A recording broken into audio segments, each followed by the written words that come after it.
But what I'm trying to share to you is that he is real. I have seen him, and he told me, he said, speak my name. Tell them I have spoken to you, and you, Tamico, have seen me.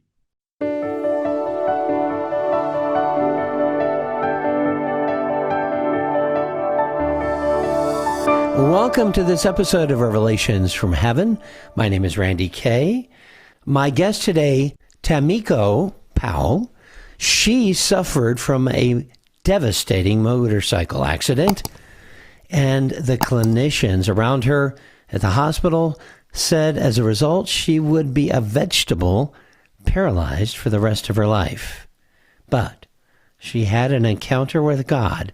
What she'll tell us is one of the most incredible stories that I have ever heard, and I've heard lots of them. So this is going to be special. Tamiko, it is great to be with you today. Oh, thank you so much for having me. Well, you were with a cousin of yours. There was some history there. And you had to check in your spirit because he invited you to go for a ride. And what happened was absolutely, as I mentioned, devastating. So what happened that led up to this encounter with God? I was lied to. I was misled. I thought I was told that it would be okay. But then something kept pushing me, lying to me, saying, oh, you'll be okay. This will be okay. So go ahead. It'll be okay. But I had this feeling that no, something wouldn't. But then, of course, the lie overrode and won. I figured I'll get it over with. I'm with a family relative I hadn't seen, and we're just going to take a little twirl around the street. Well, it didn't happen just that easily. I got on it. He did a few wheelies. We came around that corner, and that was it. I flew off like a little torpedo. I landed, I went up, and I came down, and right before one hair touched planet Earth, the concrete, the Lord pulled me right out. Mm. And as I sat there with him, it was like I had a knowing, one, who he was. And I'm thinking, what are you looking at? And then it wasn't like we had a talk, like there's a voice. It was like I just knew. And I turned and I looked and I just watched my body just flip and hit and fly around like a rag doll being thrown on the concrete. Mm.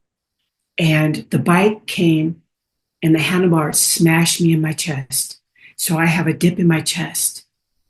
And it's like it grabbed me and then just pulled me and threw me down the street 100 feet. Oh, my. And then the bike landed on me and slid a little more. He was trying to get rid of me. So one, I would not be here to speak with you and to share my story. Now, when you say, Tamiko, that he was trying to get rid of you, so there was some demonic kind of hit job, if you will, on you. Yes.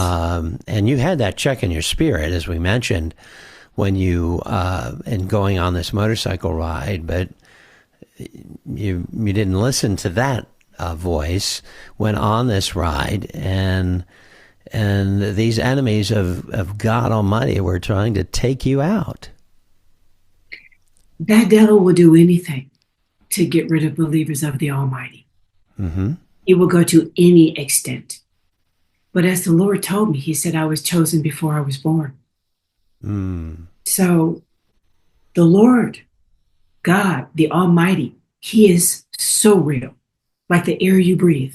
Mm-hmm. He is so real that everything that we do, don't forget that you're hurting someone else when it's wrong. Mm-hmm. That's why he says in the 10 Commandments, don't lie, don't cheat, don't steal, don't do it. Because if you don't like it done to you, then why do you do it thinking that everything is okay? Because if you don't like it done to you and it hurts and it bothers you, well, think about the same feeling and emotion the other person gets when they're done the same way. Yes. You have a lot of wisdom, Tamiko, and tell us what that was like now. God pulled you out of your body. That would be your spirit, I'm assuming. And you are with God at this point. Tell us what you were seeing, feeling, sensing during this time when you were apart from your body.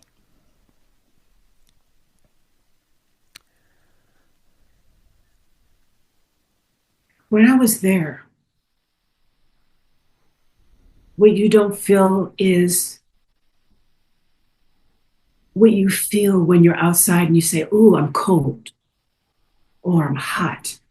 You don't have that sensation anymore. I did not feel the wind blowing me.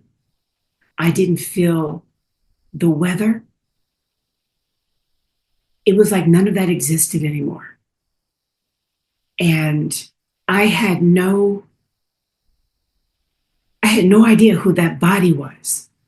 All I saw was this body just flying around. Mm. I didn't know it was mine. And I felt nothing. It just, as I looked at it, and just watched it move, bounce, slide, it had no connection to me. But when he told me, that is your body,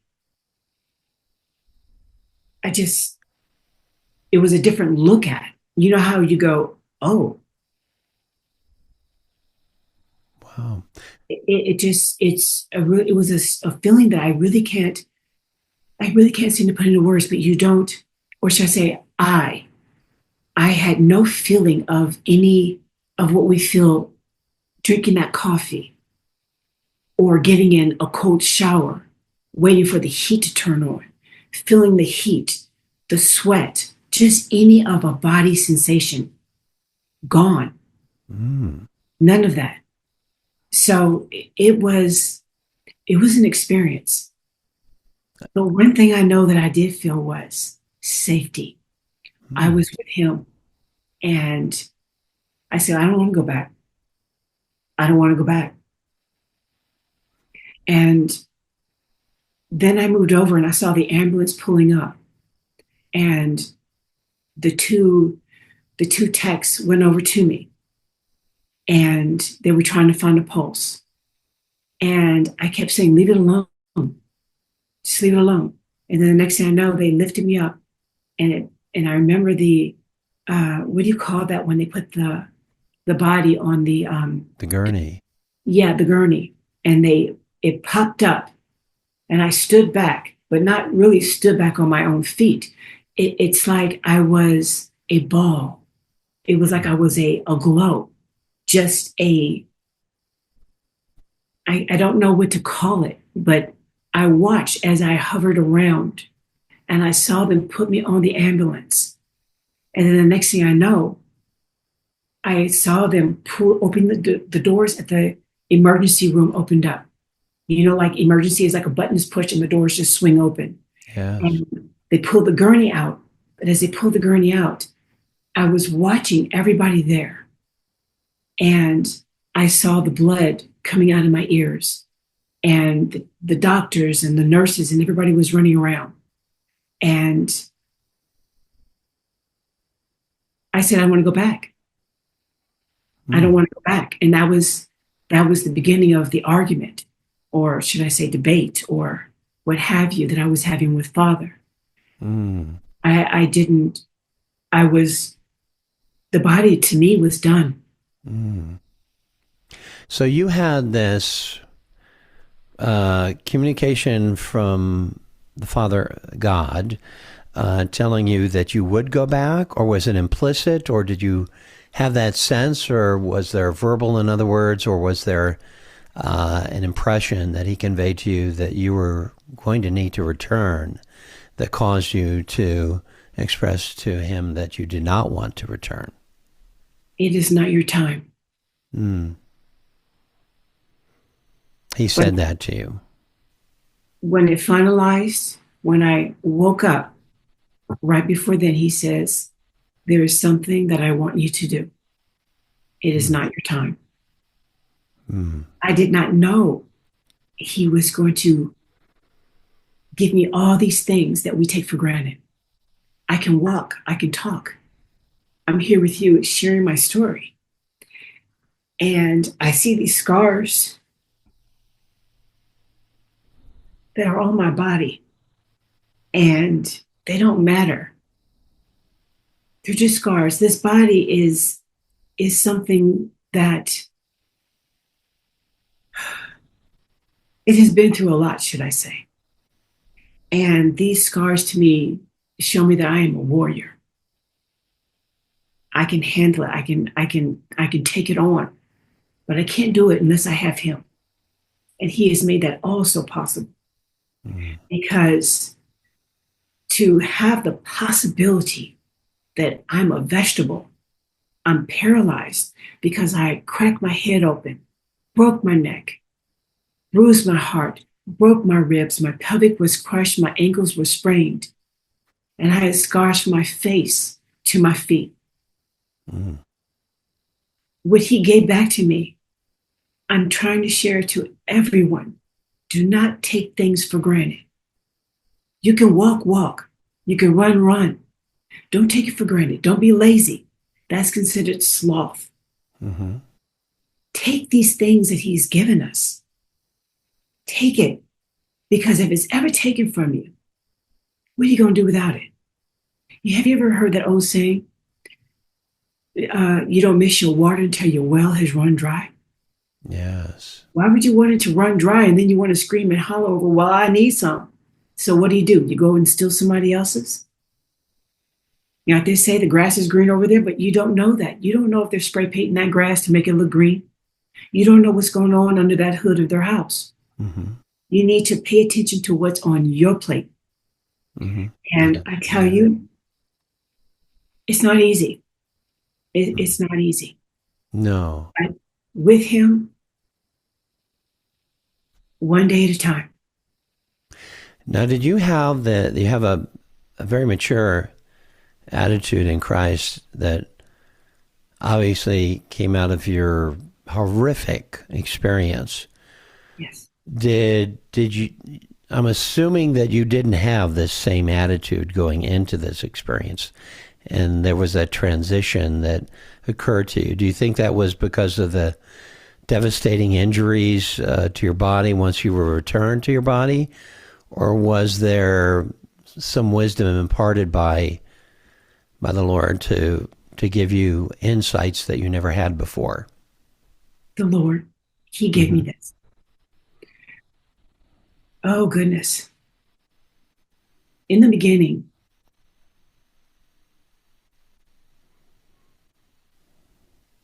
I would, I don't even know how to start this off.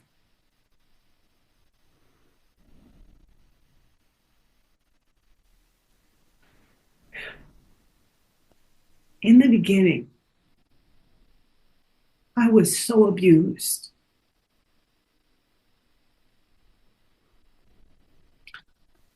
I was lied to. I was beaten. I was wrongfully arrested. Racism is such an ugly thing.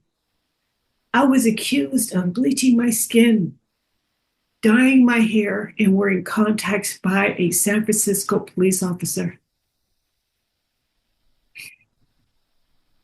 Then he locked me up like I was some animal Mm.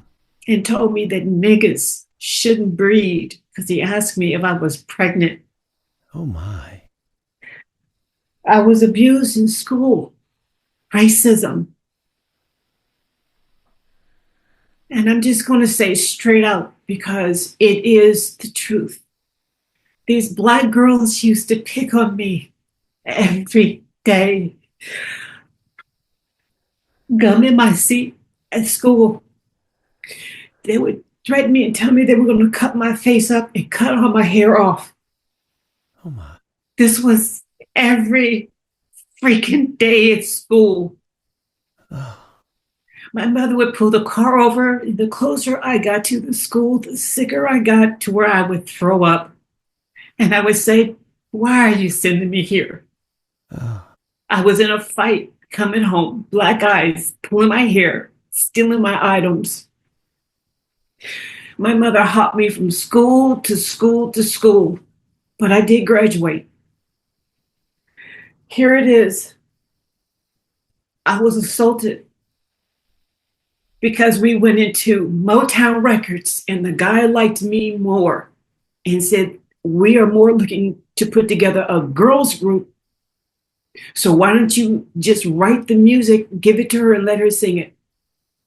I dropped him back off wherever he wanted to go. The next thing I know, I woke up early in the morning with a gun in my face, telling me he was going to blow my mother effing face off. The police with racism told me, oh, it didn't happen because we don't see scars on your body. So I showed her the bruises on my arms, my body. And she says she didn't see anything. Why don't you get on the floor and demonstrate how he put his dick in you? Wow. As she opened the door and called every other officer over to see because she thought it was funny. Oh, my. The humiliation, the racism, the evil, it walks amongst us. If you look at the news today, stop with the race. Yes. Stop with the color of the skin. We are all the same. We are all suffering the same things, lying, cheating, stealing, being wrong to each other. We use his name in vain. We have got to stop because we are killing ourselves. Yes. It's not something that's in the air. It is us. All these things. It goes on and on. It's ugly. And we need to stop. All of this, every time I got into another fight, I would pray to the Lord, where were you? Why are they doing this to me? The teachers are doing wrong things to me.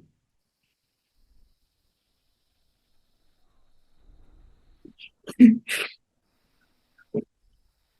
so sorry. Oh, don't be It sorry. needs to stop. Don't be sorry. It needs to stop. But I Yes. graduated. I graduated. So out of all of that, out of all of that, he tells me, he says, Tamico, I was there. I was there. And he explained everything to me. He has, he has come to me more than once. And he has spoken to me. He has educated me in the word. He's explained all of this to me. And he tells me that everything that I have been through, I can relate to anyone else that has been through what I have been through. He says he will take it away from me when I come home. When I come home, all of this will be gone. It is here for you. So when people say, oh, I'm so sorry that you went through that, but yet they don't know what you've been through.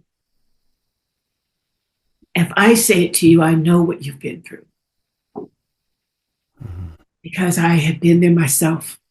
Yes. Homeless, jobless, racism, wrongful arrest, assaulted. The list goes on and on. I can relate. But what I'm trying to share to you is that he is real. I have seen him. And he told me, he said, speak my name. Tell them I have spoken to you and you, Tamico, have seen me. It's not a race. Not by any means. People have got to, he's not a woman. What I have seen, it's not a race. Here's a way to explain. Everybody has parents. And they say, oh, look at that. You got your father's lips. Oh, you got your father's nose. Oh, look, you have your mommy's toes. Oh, you have your mother's hair. Oh, no, you've got your father's hair. We all have resemblance to our parents. The Almighty is our Father. He is God. We all look like Him. So look around at everyone. We are all of His children. We all look like Him. You are my brother. We came from Adam and Eve. I am your sister. We just met. It's a beautiful thing. Now we need to teach, we need to treat each other as such. We have to do better because everything that has happened to me has happened to other people. It's not pretty. I have lost so much sleep until the Lord came to me. Now I rest. Mm-hmm.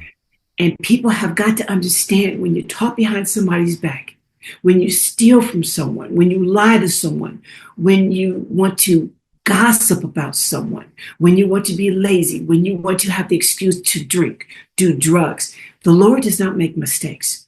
Here is something that the Lord came to me and He asked me to speak. And would it be okay if I read? Yes, please. I did not memorize this, so I'm just going to read it out. I stand before you with a message from the one and the only. Praise be to God. The ones that believe will follow. The ones that are curious will follow. The ones that don't will be left behind. I am falling through the cracks. I don't like the way you treat one another.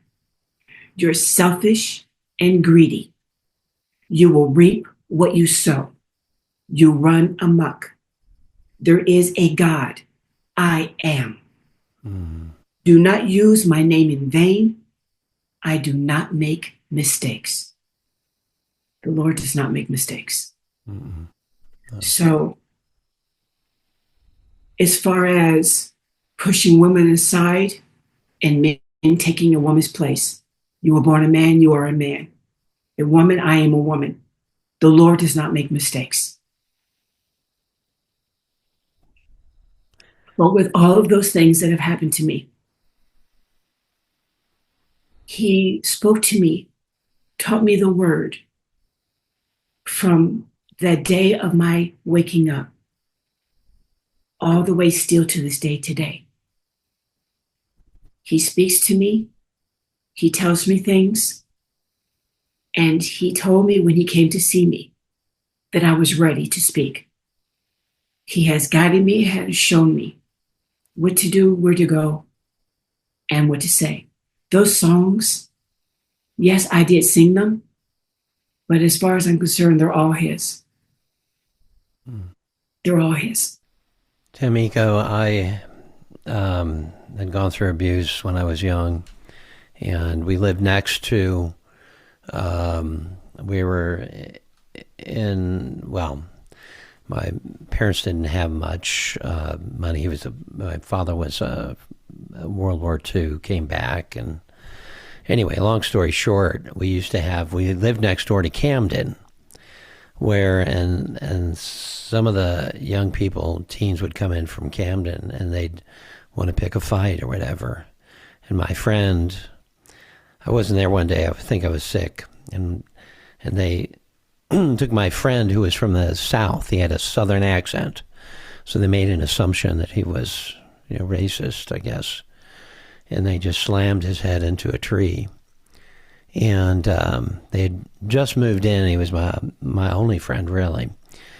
And shortly thereafter, his father put a sign in the for sale sign. They moved back away from, and this was in New Jersey, near Philadelphia.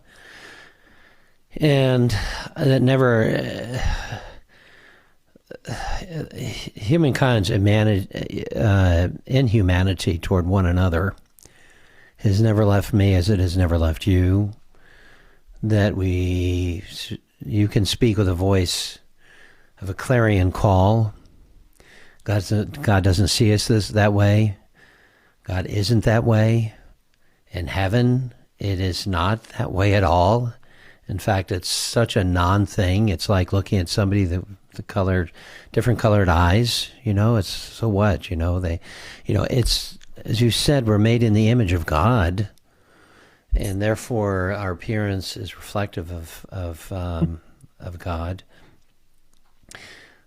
What I think is there's so many poignant takeaways from your experience, because you have at one point in your life, you're a third party to yourself. You're watching your body, and you're not seeing that body as you. You're with God at this point, spirit to spirit.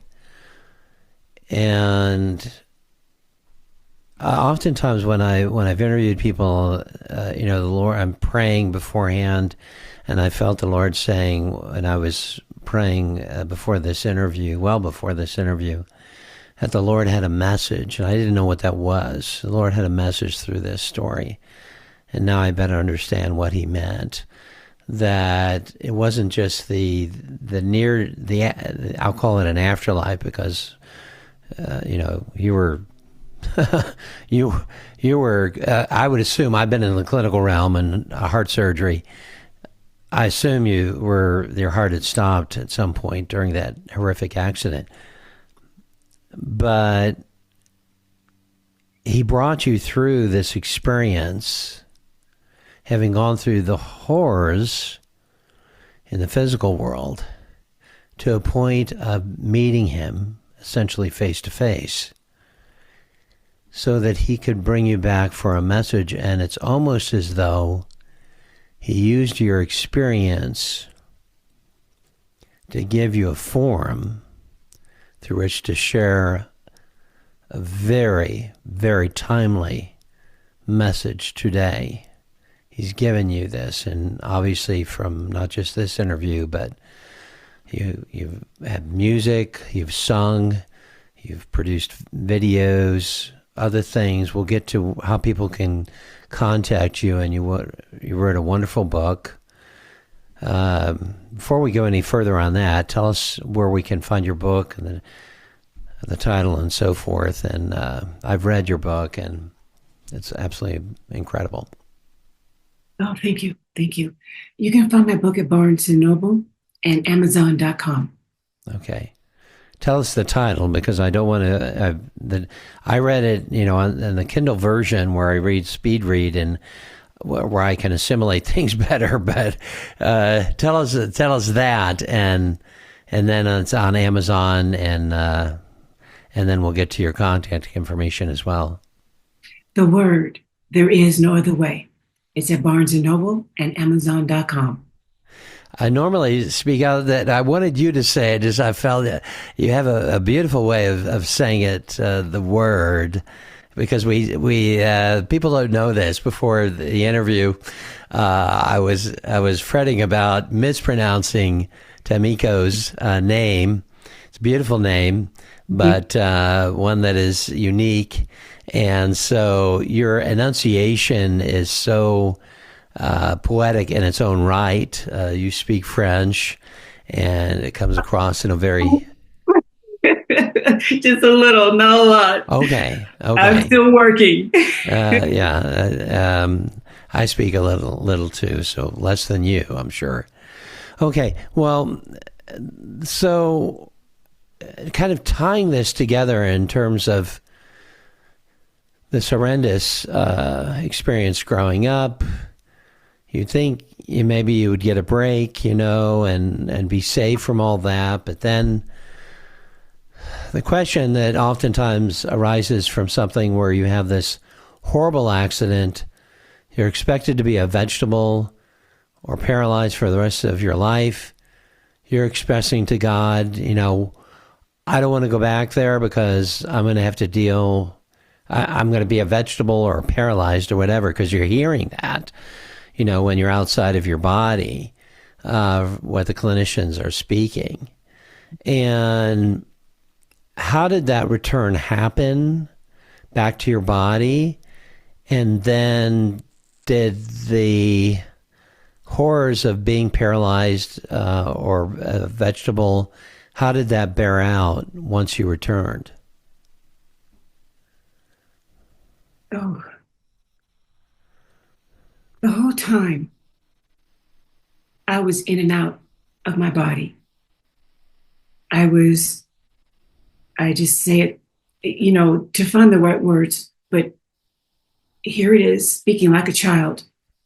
I'm arguing with Father. And I said, I'm not going back. I don't want to go back. I won't go back in that body. I won't go back in it. I don't want to go back in it. And that's basically all I kept saying. I kept arguing. I don't want to go back. I can't wear my heels. I can't wear my pumps. I won't be able to walk. I won't be able to think. What kind of living is that? It's not living. Watching the nurse come in and ask everybody to leave the room so they could pull the drape and take my clothes off me and wash me. That's not living. To, my private, putting a catheter, the way I ate, tubes, that's not living. That's just, I'm here. That's just a body. How was that living? I didn't want to come back to that. I couldn't eat my favorite food. Apple pie, hot apple pie with ice cream on top, riding a bike, going shopping, looking for a pair of shoes with my girlfriends, going to the movies. What kind of living if you can't walk? What kind of living if you can't have a conversation? You're just somebody looking at you, feeling sorry for you, and crying because of the way they see you lay there in that bed. And then they have to leave because of a time that the hospital closes or allows guests. It's not living. Having your family pick you up, bring you home, and you're the same way you are in the hospital, the same way you are at home, in your house, in your bedroom. So your parents, your siblings, your cousins, your uncles, and aunties have to come over and take turns bathing and washing you. I didn't want any part of that. And it's not life. I couldn't feel the sun. I couldn't, no roller skating, no horseback riding. What do you do? What do you do? We're so busy. When I hear on the news, people arguing about the color of skin and people taking things from people disrespecting one another. What happens when you don't have it anymore? I know what that feels like. I didn't have it anymore. Yeah, I was born a sinner too. Now I am with the Lord. Lie? Yes, I did. Not anymore. I just say it like it is because it's the word. He said, do not lie. So here it is. I don't need to give you my opinion. I don't need to give you anything like that. You ask me a question, I answer it to the best I can. If I can't, something happening, I mind my business. But if I see somebody hurting someone, I will make a call. But here it is. Who do I call? Because the police aren't doing their jobs. Here it is. We have corruption everywhere. So we all need to come together. What the Lord spoke to me this whole time I argued, when here it is, that problem just disappeared. It wasn't like it was on the forefront of my mind. When he forced me back in that body and there was no more debating, no more arguing, I sat up My butt hurt, my butt cheeks, my back. Oh, the pain that I felt.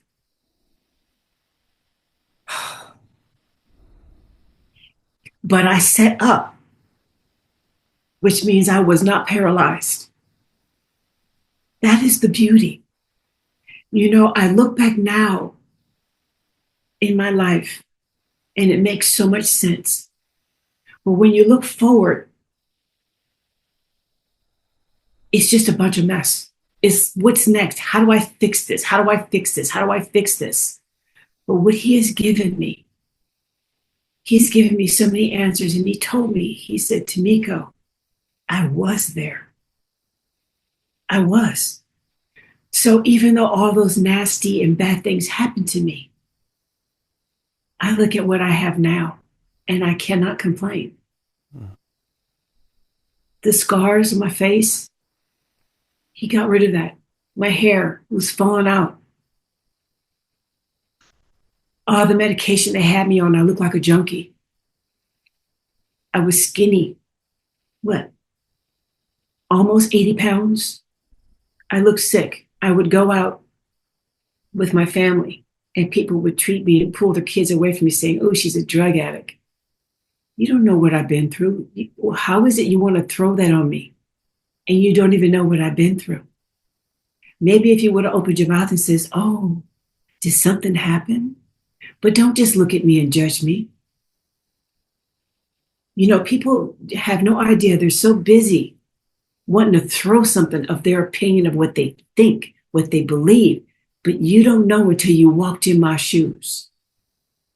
And until you walk in them, you can't tell me nothing. So all I'm saying is, when he brought me back, that being paralyzed, not thinking, I sat up and I saw a very good friend sitting at the end of the bed. And he smiled. The nurse saw, she ran and got on the phone and called the rest of my family. I couldn't speak right because everything was backwards. I couldn't speak. But I was awake. The Lord was still talking to me. I was healing. And he was there. He basically was holding my hand. And he walked me through it. And then the devil tried to come again.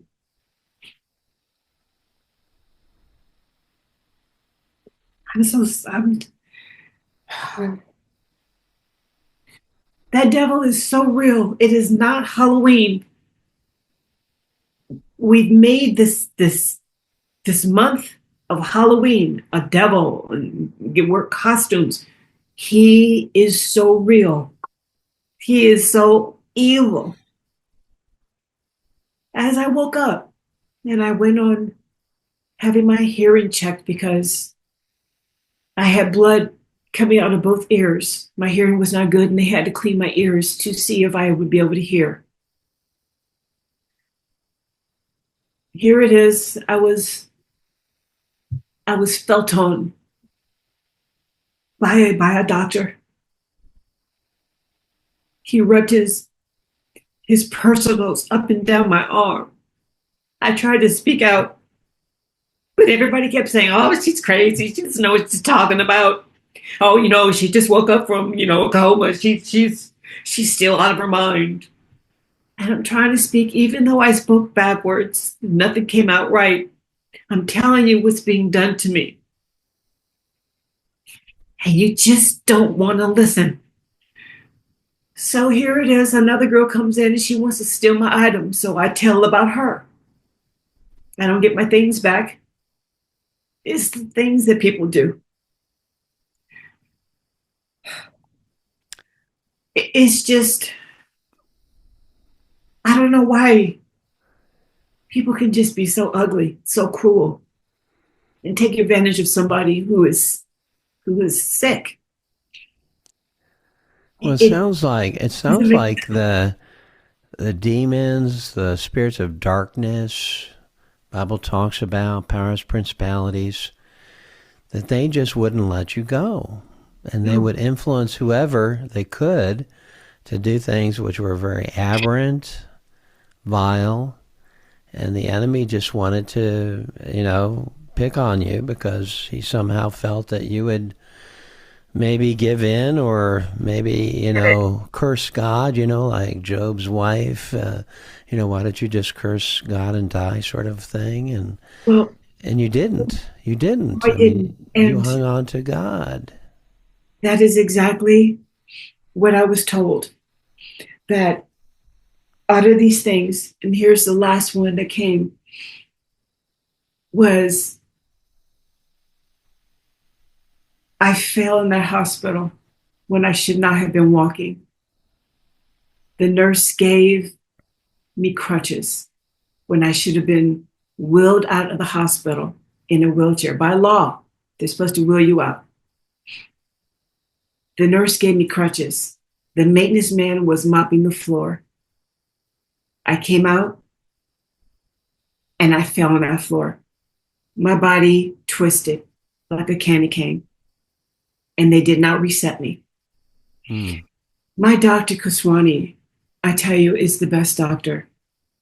But there was nothing he could do because he was told a couple days, 3 days later, it was days later, but he says, your body heals itself within 3 days. They cannot reset the bones. He says, you only get 3 days to get a reset. He says, it's been too long. He says, we can't do that. But because of how I was being treated, he had a meeting with my family and released me from the hospital early. But what you said was exactly what the devil was trying to do. He was trying to put so much dread, so much anger, sadness to where I would kill myself from all these bad things that would come onto me. I would just say, I'm done. Hmm. But I didn't. I stuck with believing in the Lord because I know what he told me. And since then, he had come to me. And I was still a little upset. And he said my name in such a way to where there was no anger in it. Hmm. There was no that emotion that we use. You can hear when someone's upset. You can hear when someone's angry. You can hear the laughter, or you can hear the different stages in someone's voice. His voice was so peaceful. It was so, I cannot find the word, but he said it over and over. And like a child, I hid under the sheets. I knew who it was. He took up the whole room. I felt his vibe. I felt the vibration. I felt it. And he kept saying my name, Tamiko, Tamiko. And I said, I waited for you.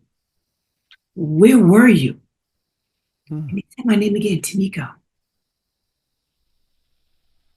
And I said, where were you? And that was what was in my heart. I was so upset. And he left. He says, you're not ready. And he left. Hmm. Years later, he came back to me. He said to me, Tamiko, I was there. He says, can you not think on your own? I said, yes. Can you not walk on your own? And I said, yes. He says, do you not have a roof over your head? I said, yes. He says, I was there. Hmm. He says, and there is something that I ask of you. Speak my name. Tell them I have spoken to you and you have seen me. And that's what I'm trying to do, to let everybody know. I know these words are just words. He is real, like the way you breathe, the way you touch things, the way you hug the person that you love, the way he is so real. I can't, the way he looked at me and the way he forgave me. And I told him, when he came to see me, I told him I was embarrassed. Mm. I was so embarrassed. Mm. I was ashamed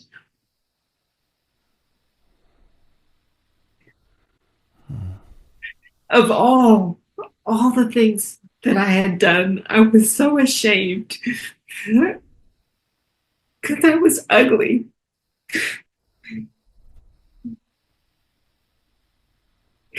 All the lies, all the deceit,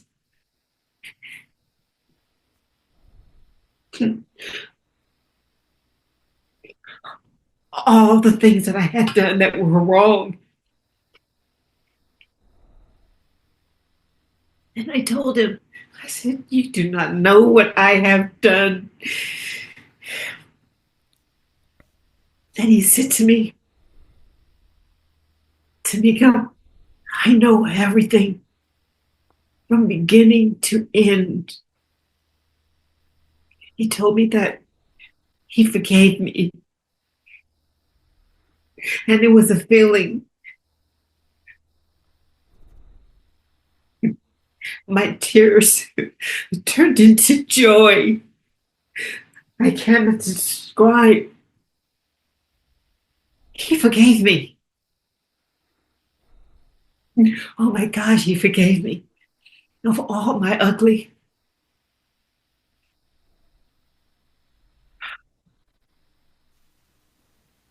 I appreciate all that he has done for me.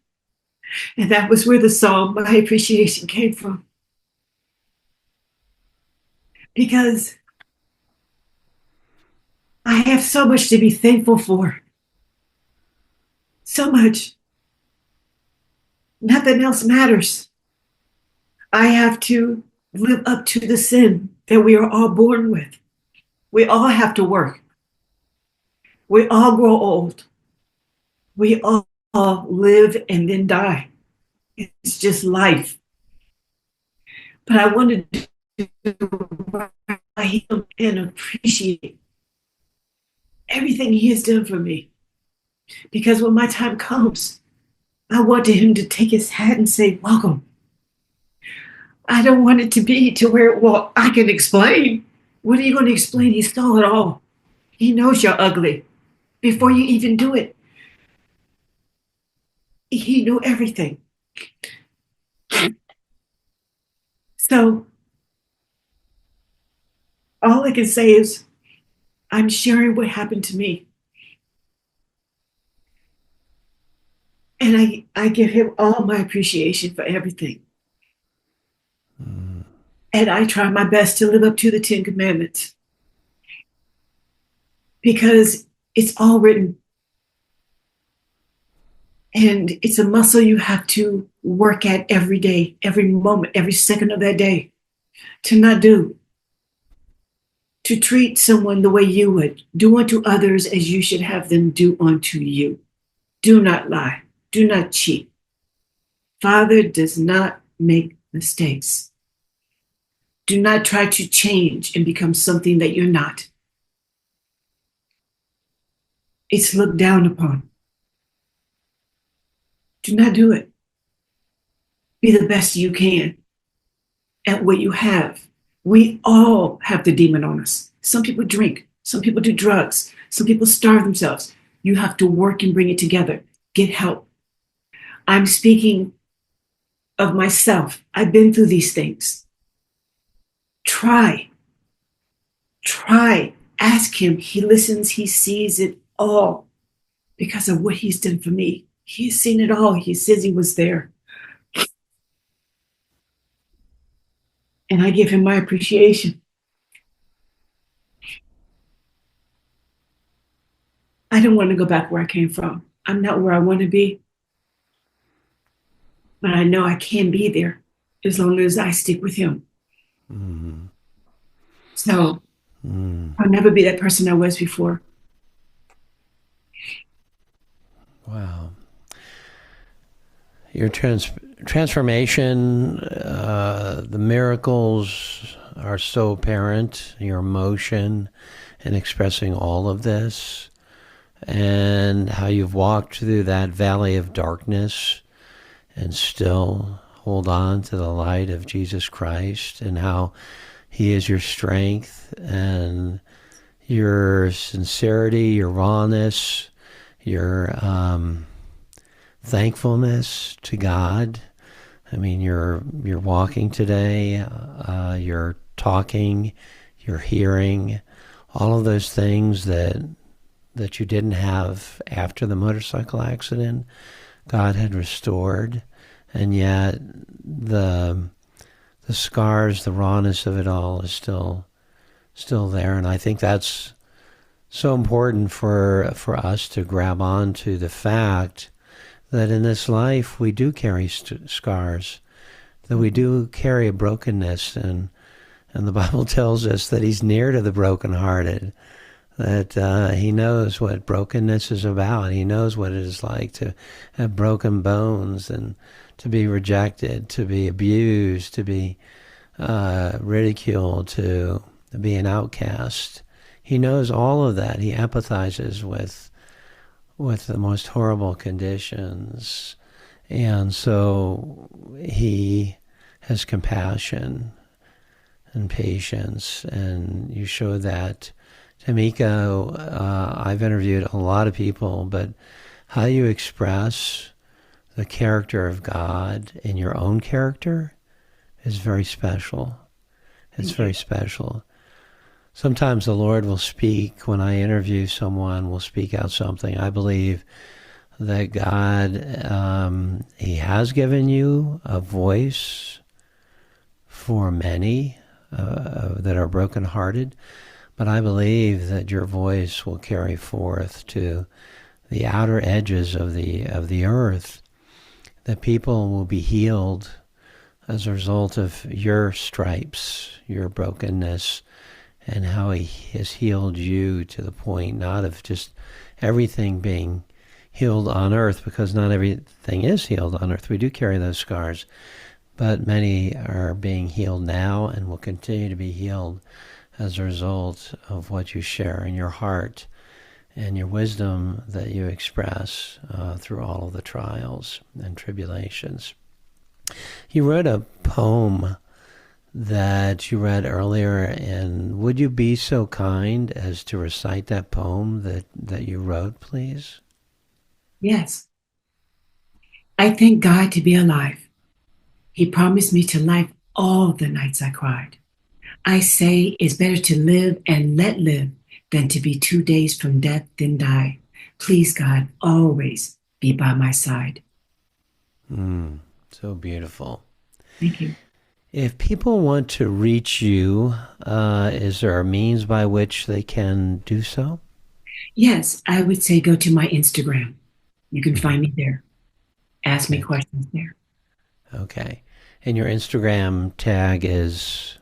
Oh, goodness. We'll put that in the body of this message. Yes, That's the yes, easy way. So yes. you can resource it from the body of this message. And this has been such an honor, Tamiko. See, I messed it up toward the end there. I'd been Okay. praying, and so, but anyway, you have such a beautiful name, Tamiko. Uh, Tamiko, and that's spelled Tamiko. Yes. Correct? Yes. Beautiful name. Um, we all know your name now, and so, and we all know the more the character of God, that He stands with us even despite our own rejection of Him. And yet, the call on each of us is to surrender to the Lordship of Jesus Christ. And if you're watching this now and you don't feel that connection to God, or you're searching in all different directions and nothing quite works for you, you don't have that intimacy with God, He's not real to you, there's a way that can change for you. And it started on the cross when Jesus was nailed on the cross, thorns on his head, suffering horrific pains. And he said, Father, forgive them, for they know not what they do. You know, each of us, you and I, watching this, you and I, are as guilty as anyone else for pounding those nails into him. And so how do we release that responsibility that we have for having rejected God? Well, the Bible tells us if we confess our sins, He is faithful and righteous to forgive us of our sins. And so you confess that you've sinned, and then you ask the Lord for what He did on the cross to forgive you of those sins, because He wants to. He wants to forgive you, maybe more than you want to forgive yourself. So that's the part where you have asked Him for forgiveness. He's very willing and desirous to forgive you. The second part is inviting Him into your heart to reign over your life. That is to take over your life. Yes, just surrender and say, Dear Lord Jesus, I ask you to forgive me of my sins. I invite you to take possession of me with your Holy Spirit, so that you might guide my ways all of the days of my life until I join you in heaven to celebrate with you. So if you've done that, we want to know about it at randyk.org, and let us know so we can encourage you on your walk in Christ. If you're going through a horrific time or a tumultuous time right now, and we have received messages from people on almost a daily basis in some occasions, people who say, I'm done, I'm going to end my life. We have on the contact page of randyk.org, we have 3 numbers that you can call. If you can't get through to one of those 800 numbers, go to the next one. There's somebody live there waiting to pray with you and to hear what you're going through. So, Tamico, it has been an absolute pleasure and honor, and I have to say, you changed me, and you changed, I'm sure, others who are watching this. So thank you so much for joining us today. Thank you. Thank you for having me.